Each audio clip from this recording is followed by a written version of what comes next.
Hi everyone, welcome to our class. Today, we will learn about operation of flat welding and surface welding. There are 4 learning objectives for this class. First, to master the operation essential for flat welding and surface welding. Second, can choose welding process parameters.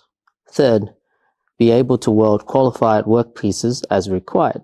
Fourth, can perform appearance quality inspection of flat welding and surface workpieces.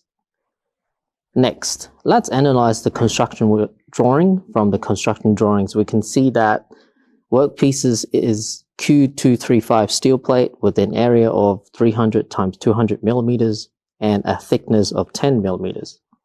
Next, let's do a task analysis.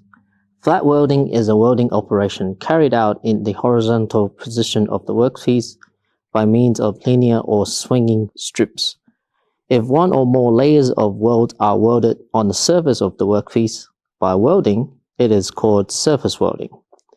The seam metal is called the overlay. In production, surface welding has a wide range of applications. For example, surface corrosion resistant layer on the inner surface of a chemical container can not only improve the service life of the container, but also effectively reduce production cost. The operation of flat welding is relatively simple and it is the basis of all welding operations. But for beginners, it is still difficult to ensure that each weld bead is the same flat and straight. The difficulty of flat welding is that the overlap between weld beads should be flat and smooth. If the welding process or operation is improper, it is easy to form grooves or weld slag inclusions, which will affect the weld formation. Therefore, in order to weld qualified welds, a reasonable welding process must be formulated. Next, we will learn the specific operation process and welding method through pre-welding preparation, welding operation, and quality inspection. Before the welding operation, we must take adequate pre-welding preparations. The first is security check. Labor protection supplies should be properly worn and in good condition. Clean up the workplace without inflammable and explosive materials. The second is the preparation of welding equipment. Check whether the welding machine, welding cable, and welding tongs are connected well, and carry out debugging. The third is the preparation of auxiliary tools. Prepare auxiliary tools such as angle grinder, slag hammer, chisel, file, wire brush, steel ruler, vernier caliper, and weld inspection ruler. The fourth is test board preparation. Check the size of the test piece according to the drawing and use an angle grinder and other tools to clean the oil, rust, and other impurities on the surface of the test plate to reveal the metallic luster. The fifth is the preparation of electrode. Since the base material is a carbon structured steel with a lower strength grade, Q235 steel, we choose the E5015 electrical with better process performance, with a diameter of 3.2 millimeters, and dried at 350 to 400 degrees Celsius, kept for 1 to 2 hours, placed on the welding rod, insulation barrel, and taken as needed. Next, we will carry out the operation of flat welding.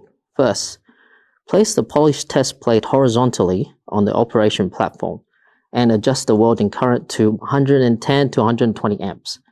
Find the arc ignition position. After ignition of the arc, adjust the angle of the electrode to form an angle of 70 to 80 degrees with the welding direction, and use the linear or zigzag method for welding. The electrode moves along the welding direction and it is carefully observed through the mask to ensure the shape and the size of molten pool remains consistent. The welding speed should be uniform. If the electrode moves too slowly, and weld bead will be too high, too wide, and the forming will be irregular, If the electrical moves too fast, the electrode and the weldment will melt unevenly, resulting in a narrow weld bead and even defects such as incomplete fusion.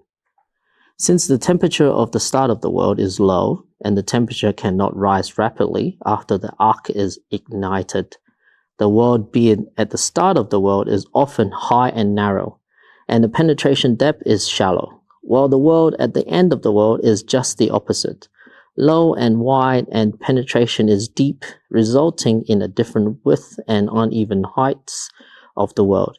In order to solve this problem, the arc can be ignited from 10 to 20 millimeters behind the start of the weld, and then the arc is slightly elongated and moved quickly to the start point, so the arc has a certain preheating effect on the welding position, and then the arc is shortened for formal welding.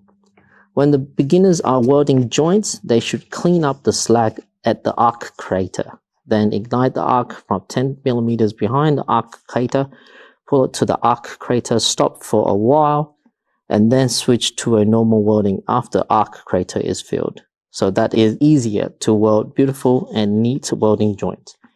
If the slag is not knocked, the joint is easy to collapse or bulge, which affects the formation of the weld bead. When welding to the edge of the workpiece, the molten iron is easy to flow down, causing the weld bead to collapse. Therefore, when welding to the edge of the workpiece, the arc should be lowered. The welding speed should be a little faster, the finishing should be quick, and arc crater should be filled. After the first weld bead is welded, clean the weld bead with a slag hammer and wire brush, and then weld the second weld bead. The second weld bead must be covered half of the width of the first weld bead, the highest point in the center of the first weld bead. Weld the subsequent weld bead until the whole workpiece surface is welded, so as to ensure the weld surface is flat without groove or bulge. Repeat the above operation on the basis of this flat welding plane. It means surfacing, and the number of surfacing layers is determined by the welding process file. This is the test piece after welding is complete. After the welding is completed, the equipment and tools must be arranged. The power supply must be turned off, the site must be cleaned up, and relevant records must be kept. Then carry out visual inspections to check whether there are defects such as slack inclusions, surface pores, cracks, undercuts, mechanical damage, or arc scratches, lack of fusion, etc. On the surface of weld, according to this scoring standard, the conduct itself inspection, mutual inspection, and the special inspection one by one. Through the study of above content, I believe that everyone has a basic understanding of this operation item. Welding high-quality welds must be diligent in practice, and continuously exploration, thinking, and summarization should be carried out in the practice. That's all for this lesson. Thank you.